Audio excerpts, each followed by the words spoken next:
and around Kansas, we get a triple dose of Michelle Martin as she fills in for Deb today as our guest host. Next, see how Kansas City has preserved history in a slice of wildlife paradise at Caw Point. On the front porch, we're joined by Laurie Bammerlin as we celebrate Kansas Agriwomen. Then Ron Wilson shares his new Kansas State song, and we end with a great story as we wrap up Black History Month. Closed captioning brought to you by Ag Promo Source. Together we grow. Learn more at agpromosource.com. This segment brought to you by Kansas Corn. Learn more at kscorn.com. Good morning and welcome to Around Kansas. Today, Deb, our good friend and host, has the day off. She's feeling a little under the weather and actually has no voice. Now I know what you're all thinking. Deb has no voice? She's lost her voice? How can that be? Well, we wish Deb a speedy recovery. And like all good friends, I volunteered to come up from the minor leagues and take a swing at the big time here. But we hope Deb recovers real soon. So, we have a fantastic show today. We have a wonderful segment on the Caw Point and wildlife. We're going to look at some early African-American settlers in Kansas you should know about. But I wanted to share some rather interesting and sad information with you. If you love Kansas history like I do, like Deb does, you're going to be sad to hear that the University Press of Kansas is possibly going to be shut down. I know, how can the largest press in the state of Kansas be shut down? Well, it's budgets, just like everything.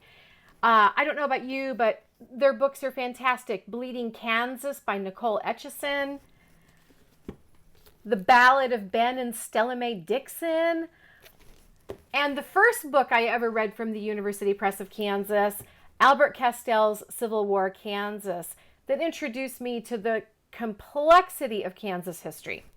So, if you love our Kansas history like Deb and I do, make sure you reach out to the press through their website and let them know that you support them. And if you can, look for some good titles from the University Press of Kansas and buy them. It will help. Also, we have some upcoming events this spring. I know, doesn't that sound wonderful? Upcoming events. The first I want to talk about is the Fort Wallace Symposium on March 13th. For the day, you will get to take the Smoky Hill to Santa Fe with amazing presentations and speakers and camaraderie, and you'll be around like-minded folks who love our Kansas history. Deb and Jane and the folks at the museum do a fantastic job with their events. You can visit the museum online or their Facebook page for more information. And let's look forward to summer, shall we? The new inductees for this year's Kansas Music Hall of Fame celebration have been announced. The virtual ceremony will be held on the 24th of July, 2021, and you can visit their website for more information. What an incredible organization. I've had the opportunity to be at in-person induction ceremonies, and they are a treat. Lastly, I know times are tough. We're all ready to get outside and explore. When it's time to do so, please think about visiting our state historic sites, our local and regional museums. They need our support more than ever. And if you love our Kansas history, please show them some love. Stop in, visit, leave a little donation in the jar, or better yet, spend a little bit in those gift shops. I can guarantee you, Deb and I have never met a museum gift shop we did not love. We've got a great show for you today. Sit back, pour a cup of coffee, and get ready to enjoy Around Kansas. Howdy, I'm Seth Hayes, and welcome to my hometown, from then to now. Council Grove has a rich history, as deep as the prairie tall grass. Spend the day visiting 25 historic sites, or explore the unique shops and restaurants, or mosey out of town along the Santa Fe Trail. You all visit my hometown, Council Grove, in the heart of the Flint Hills. This segment brought to you by the Western Kansas Wildlife Travel Center in Oakley. Kansas has no shortage of wildlife. Some of the first written records of the flora, the fauna, and the wildlife in Kansas came from the journals of Lewis and Clark and their expedition. Kaw Point, at the confluence of the Missouri and Kaw Rivers, is one location important to the expedition, and it boasts a fantastic array of wildlife. Today, it's an amazing bit of nature that's preserved right in the city, and it's a respite for the city's residents. Let's see what Deb had to say about Kaw Point and this wildlife flashback. So Frank, our videographer here, Michael Gehring, an impressionable young man, and he looks to us for guidance. You realize that, don't you? So we do what we can for Michael, and I'll bring in stories, Frank will bring in stories, and because he's, 10, 12 years old, he's never heard of these things, and so we do our best to educate him. So when I was telling him about Kaw Point and how incredible it was, well, not taking my word for it, he had to go see for himself. And he's been back, I think he said 4 times since then. But he got lost the first time, though. Yeah, well, we do what we can. But it is one of the most unique and beautiful scenes in Kansas because you're right there on the river in Kansas City, and it's not, you're actually in a little bit of nature right there. It's a little bit of rocks and woods and, just a little corner of nature that's still there, but you've got that incredible city skyline across the river behind you, and it is something. It really is something. I did Lewis and Clark events there a while back, and whatever you're doing there, it's something everybody's got to check out at some point. Kaw Point. Kaw Point. The Lewis and Clark expedition arrived at Kaw Point, the confluence of the Kansas and Missouri rivers, on June 26, 1804.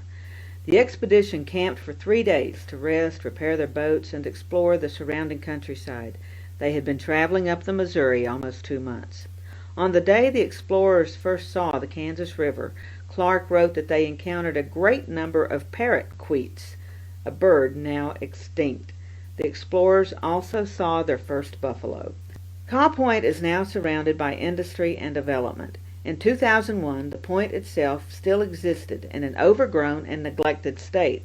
Volunteers began the process of building and improving the park in preparation for the bicentennial commemorative event held in June of 2004. The Wyandotte County Lewis and Clark Task Force, in partnership with the state of Kansas, Unified Government, Local Convention, Visitors Bureau, various community organizations, and private funders worked together to improve the site. Donations from local businesses and literally thousands of volunteers provided site cleanup, trail enhancement, infrastructure restoration, signage, historical interpretation, and visitor support services for the bicentennial events. Since 2004, a renewed effort by the newly organized Friends of Kaw Point has resulted in significant improvements and additions to this legacy project. Today it is located in the center of metropolitan Kansas City with a great view of downtown, but the point itself remains in a natural state with beautiful wooded trails, wildflowers, and wildlife. This accessible park has an infrastructure to support a large number of visitors and has an outdoor amphitheater equipped with electricity for performing arts and special events.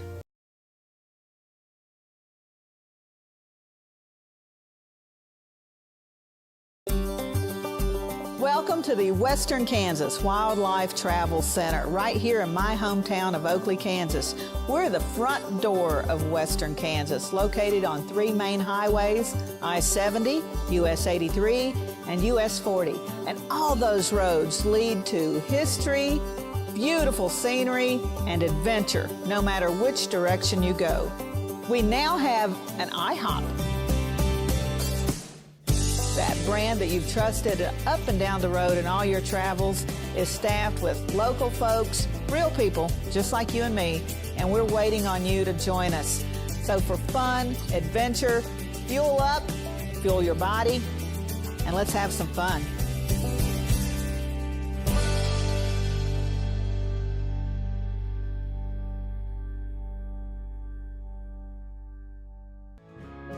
This segment brought to you by Bob Schwartz Financial. Values, commitment, transparency.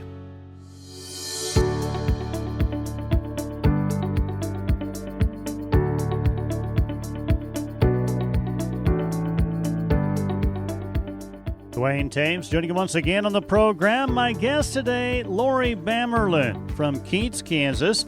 She's president of the Kansas Agriwomen. Laurie, tell us a little more about the Kansas Farmer Feed Signs program that many folks have seen along the highways here in Kansas.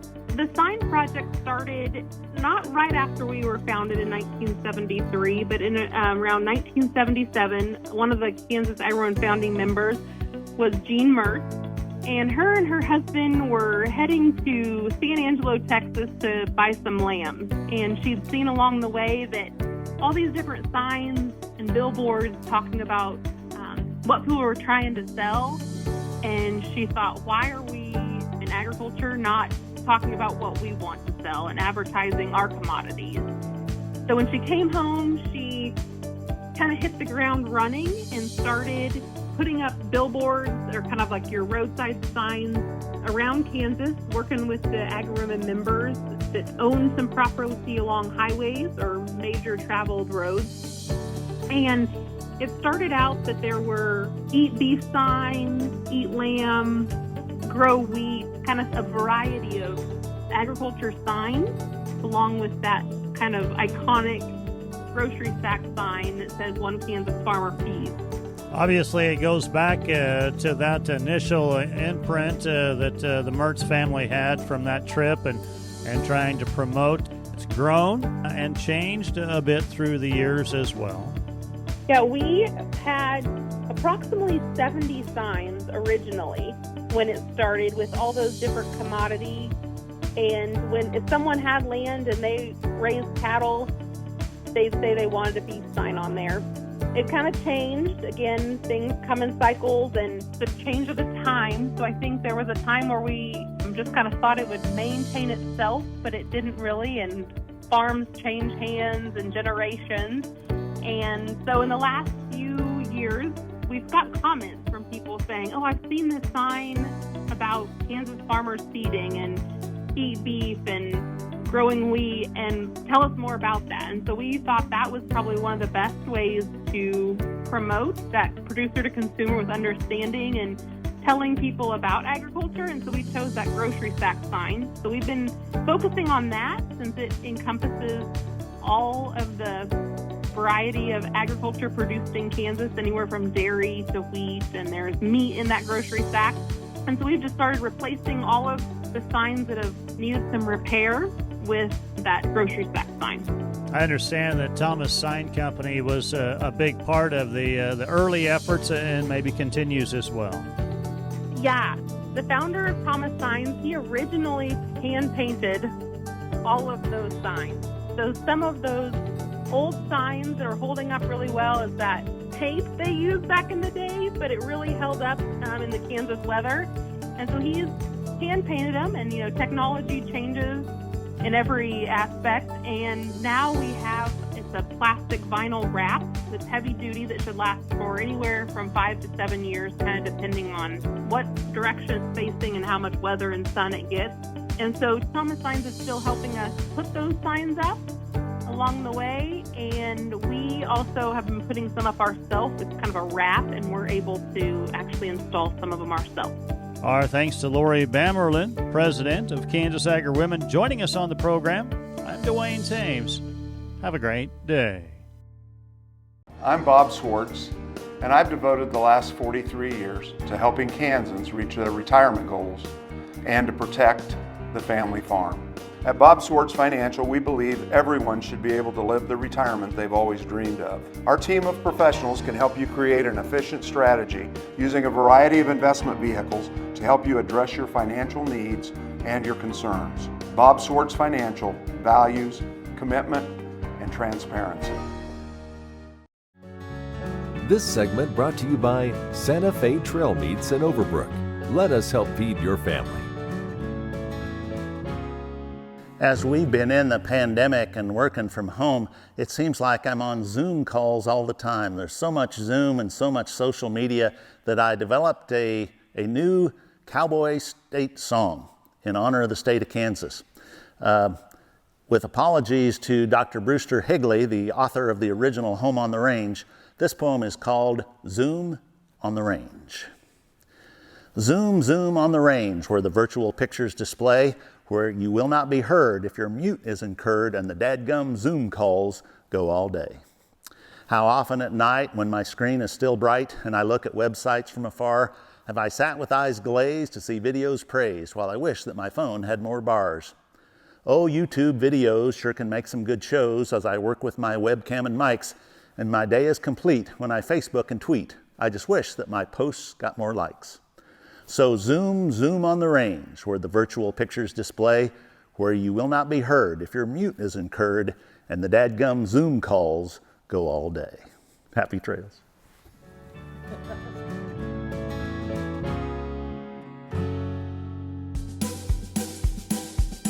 Okay, looks like it's time for our tour. Welcome to the Fort Wallace Museum. Here at the museum, you're going to find some really interesting stuff like our replica stagecoach from the Butterfield Overland Dispatch. We've got facades from the fort buildings. We've got an 1870s flag. There's a plesiosaur that was discovered locally. We've got the Ray pump organ collection. We're a little bitty place with a great big story, and we'd love to have you. This segment brought to you by Kansas Farm Bureau, the voice of agriculture. To join today or for more information, go to kfb.org or find us on Facebook and Twitter. I love sharing history with you each Wednesday on Around Kansas. As we round out Black History Month, I want to introduce everyone to 3 amazing African Americans in Kansas history you should know but won't read about in the history books. All 3 of these individuals escaped slavery and went on to live rich and incredible lives despite overcoming great hardships.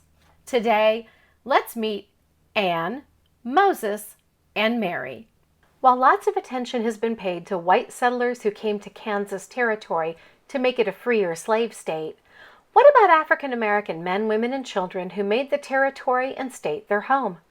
Today, we will meet 3 African Americans who made Kansas their home. Clement Chaddeau arrived in what would become Topeka in 1852. He worked to establish a fine farm. At his side was his wife, Ann Davis. Anne, a free-born African-American woman, came from Palatine, Illinois. During her lifetime, Anne was kidnapped by slave catchers and sold into slavery in Missouri. We don't know how Clement, who was white, met Anne. We do know that when he arrived in Kansas, Anne may still have been enslaved and eventually purchased her freedom. Anne became well known amongst Topeka's anti-slavery advocates and movers and shakers. She was friends with Colonel Ritchie and his wife, Mary Jane. She cooked meals for Cyrus Holliday. When she died in 1882, the community marked the passing of a courageous and kind woman. Moses Holt and his sister Mary were born in the Indian Territory in bondage. When the Civil War erupted in Indian Territory, Moses made his way to Arkansas, where he joined the 79th Colored U.S. Infantry. Mary made her way north to Fort Scott. Fort Scott took in refugees and enslaved people seeking freedom during the war. Mary offered her services at the General Army Hospital at Fort Scott and served as a nurse. After the war, Moses and Mary made their homes and livelihoods in Fort Scott. They taught themselves to read and write. Moses ran a pool hall, became a mason, and worked to secure the rights of Cherokee freedmen. Mary used her nursing skills after the war and continued to work even after she married. In Fort Scott and the surrounding area, Mary delivered babies and tended to common illnesses and injuries, earning the trust of families black and white alike. The brother and sister applied for and received pensions for their Civil War service. When Moses and Mary died, both were lauded in the newspapers as exceptional individuals who would be missed in the community. They were buried in the African American section of Evergreen Cemetery in Fort Scott with no grave markers. Through amazing historical detective work by Carolyn Cooper, Sandra Hamerl, and Arnold Schofield, their final resting places were found. They were honored with military headstones befitting their service to our nation. I hope you enjoyed learning more about Anne, Moses, and Mary, and that you'll join me next time for another historical adventure somewhere around Kansas. We wish Deb a speedy recovery. She'll be back next week. Thanks for spending a part of your day with us. We appreciate it. Have a great day. Closed captioning brought to you by Ag Promo Source. Together we grow. Learn more at agpromosource.com.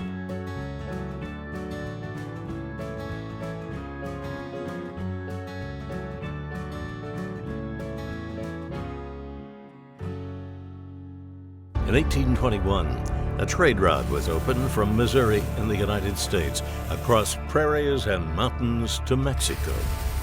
In 2021, we will mark 200 years of epic conflicts and grand adventures, larger-than-life personalities, and sweeping landscapes. Join us on an historic journey. The Santa Fe Trail lives on. Find us on social media or santafetrail.org.